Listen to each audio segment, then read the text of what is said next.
first time now the river's gone dry. I've got a bad feeling and it won't go away. They're saying things in the papers and it's getting worse every day. Talk of people losing millions, it makes no sense to me. I'm like a tiny river that fell from the trees. The river fills up, we've got trouble with rising tide. I'm here today because I'm angry. It is about water, but it is not just about water. It's about 7 years of austerity that has been forced on the people who did not cause this crash. We did not cause this crash. And the people who caused this crash are being rewarded with bonuses. It is not on. I am not paying. I'm not paying this year. I'm not paying next year. And I'm not paying the year after. Irish Water is gone. 100 years ago, our heroes fought for an oppressor, a foreign oppressor.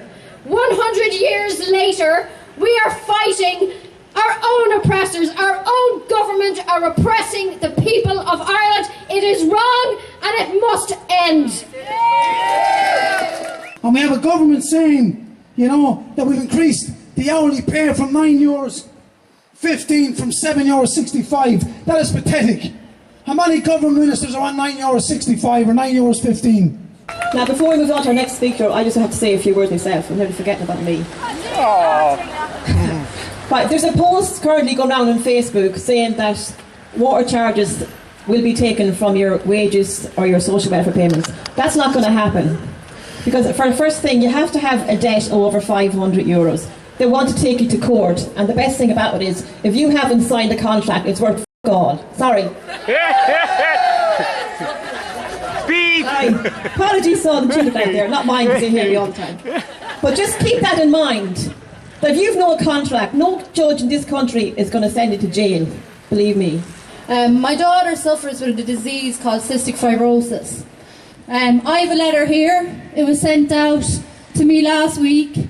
It's for what you would consider a minor surgery. They explained to me it would take 5 minutes, but this surgery would have a massive effect on my child. It would be very good. She needs it. She needs it now. She needs it 6 months ago. I got a letter sent out, and the date for us to visit the consultant is the 2nd of the 1st, 2017. The 2nd of the 1st, 2017. It doesn't matter if your child has cystic fibrosis, has scoliosis, has any... Children in our country should not have to be sent out appointments a year in advance. That is the way we are being treated. We're being left stuck in holes at home. We have to wait a week to 2 weeks every single time we go into a hospital. We go up to Crumlin Hospital, and when my daughter is extremely sick where she can barely breathe, and we go up there and they say, you're sick, and then what would the natural thing to do? Give them a bed. No, that doesn't happen. We're sent home. We're sent the whole drive back down to Longford again to wait at home every day for a phone call. It's time for a massive, massive change in this country. I am so upset the way we are being treated. It's horrible. And I want it done now. That's why I'm here. I want to change. Thank you. I'm a mother of a 9-year-old non-verbal autistic boy. On the 3rd of December 2014, St Christopher's held a Save St Christopher's protest march regards to the cuts and the budgets and respite. Fast forward to January 2016 and nothing has changed. More cuts, more debt. They've lost on-site psychologists, speech and occupation therapists, which are vital to people with disabilities.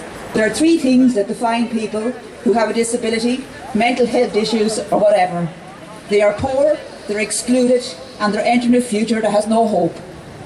They are things we have to shift, not just for people with disabilities, but for Ireland. Thanks for listening. You look at Longford, we currently have 1,200 people on the housing waiting list of Longford. So we have to ask ourselves, why are we in that sort of situation? It's because of the greed and the cronyism between bankers and politicians that have let them off the hook, to have forced people that were quite content in private rented accommodation onto the social housing waiting list because of rent skyrocketing. Last week it was announced that both Athlone and Mullingar received 1.5 million in funding from the government for regeneration projects in their town centres to enhance it. How much did Longford receive? Absolutely nothing.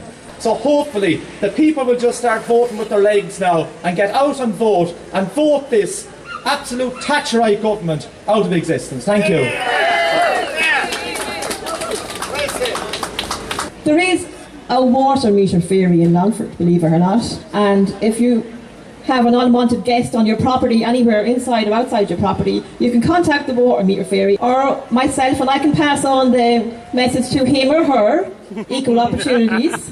So just in case anyone wants to have a little visitor some night, just let us know. Thanks a million for coming along.